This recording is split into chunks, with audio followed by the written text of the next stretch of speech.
कि तस्सागु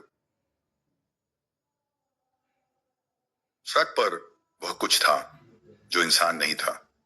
रात के ठीक 12 बजे राजस्थान का वो अभिशप्त रास्ता और एक अकेला ट्रक ड्राइवर जो उस रात के बाद कभी वही इंसान नहीं रहा जो पहले था। यह कहानी है राहुल की, मेरी।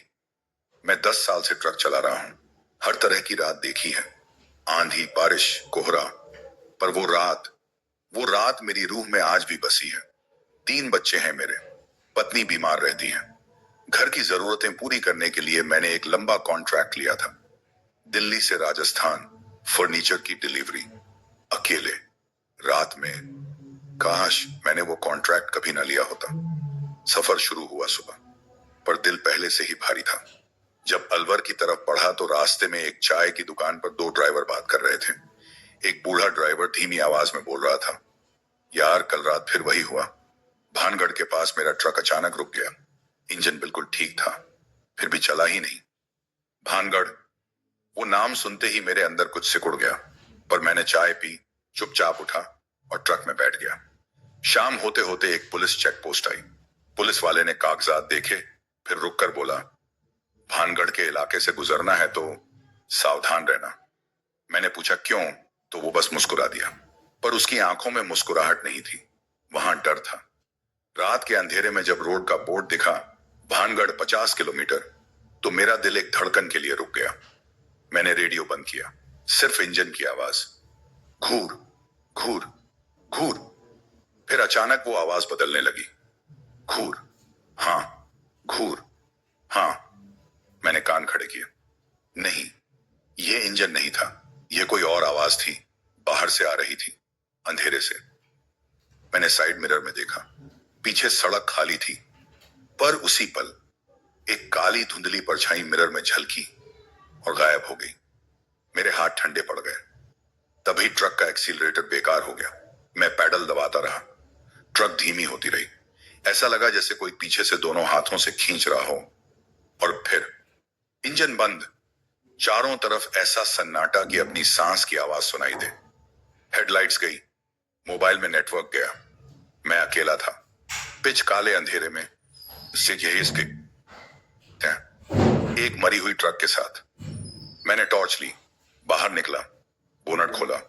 इंजन बिल्कुल ठीक था, कोई खराबी नहीं, पर ट्रक चलने से इनकार कर रही थी। तभी सड़क किनारे एक बोर्ड दिखा, भानगढ़ किला 2 किलोमीटर। मेरे पैर जमीन में धंस गए। मैं तो यहां से दूर जाने की कोशिश कर रहा था, पर ट्रक तो ठीक वहीं रुकी थी जहां उसे रुकना था। मैं जल्दी से ट्रक में वापस घुसा, इग्निशन घुमाया। इस बार इंजन चला, घूर घूर। मैंने गियर डाला, गैस दी, ट्रक 1 इंच नहीं हिली। मैंने मिरर में देखा और वो था एक सफेद धुंधली आकृति, सड़क के बीच में खड़ी, मेरी तरफ देखती हुई, बिना आंखों के। मैंने पूरी ताकत से एक्सीलरेटर दबाया और जैसे किसी ने पीछे से छोड़ दिया हो, ट्रक झटके से आगे बढ़ी। मैंने पीछे नहीं देखा, बस भागता रहा। पर वो आकृति पीछे नहीं छूटी, मिरर में दिख रही थी, बराबर चल रही थी, बिना दौड़े, बिना हांफे, बस साथ साथ। तभी सड़क पर एक तेज मोड़ आया। मैंने ब्रेक मारा, ब्रेक काम नहीं किए। ट्रक चिल्लाती हुई मोड़ पर झुकी, किसी तरह संभली। जब मैंने मिरर में देखा, वो आकृति गायब थी। राहत की सांस भी नहीं ली थी कि ट्रक के अंदर से आवाज आई, हाँ हाँ हाँ। इतनी करीब, इतनी तेज, जैसे कोई मेरी सीट के ठीक पीछे बैठा हो। मैं चिल्ला उठा। आगे एक चाय की दुकान दिखी, 2-3 ट्रकें खड़ी थी। मैंने वहीं ट्रक रोकी। दुकानदार ने मेरा चेहरा देखा तो बोला, भाई क्या हुआ, एकदम सफेद पड़ गए हो। एक बूढ़े ड्राइवर ने मुझे देखा और धीरे से बोला, भानगढ़ से आ रहे हो, अकेले? उसने सिर हिलाया। बेटे, उस अली कौन है? पिछले साल इसी रास्ते से 3 ड्राइवर गए थे, उनकी ट्रकें मिली, वो नहीं मिले। मैंने चाय का एक घूंट पिया, हाथ अब भी कांप रहे थे। मैं रुकना नहीं चाहता था, पर रात बाकी थी, आगे और अंधेरा था। कुछ दूर चलने के बाद शांति निवास नाम का एक मोटल दिखा। मैंने ट्रक रोकी, कमरा लिया। रात के 2 बजे नींद आई, पर नींद में भी वही सपने। ट्रक खुद भानगढ़ की तरफ मुड़ रही है, स्टीयरिंग मेरे हाथ से निकल रहा है और पीछे से वो आवाज, हाँ, हाँ, हाँ। मैं झटके से उठा। सीने पर बोझ था, जैसे कोई बैठा हो। मैंने लाइट जलाई। बोझ तुरंत हट गया। कमरा खाली था, पर खाली नहीं लगा। तभी बाहर से आवाज आई, घूर, घूर। मैंने खिड़की से झांका।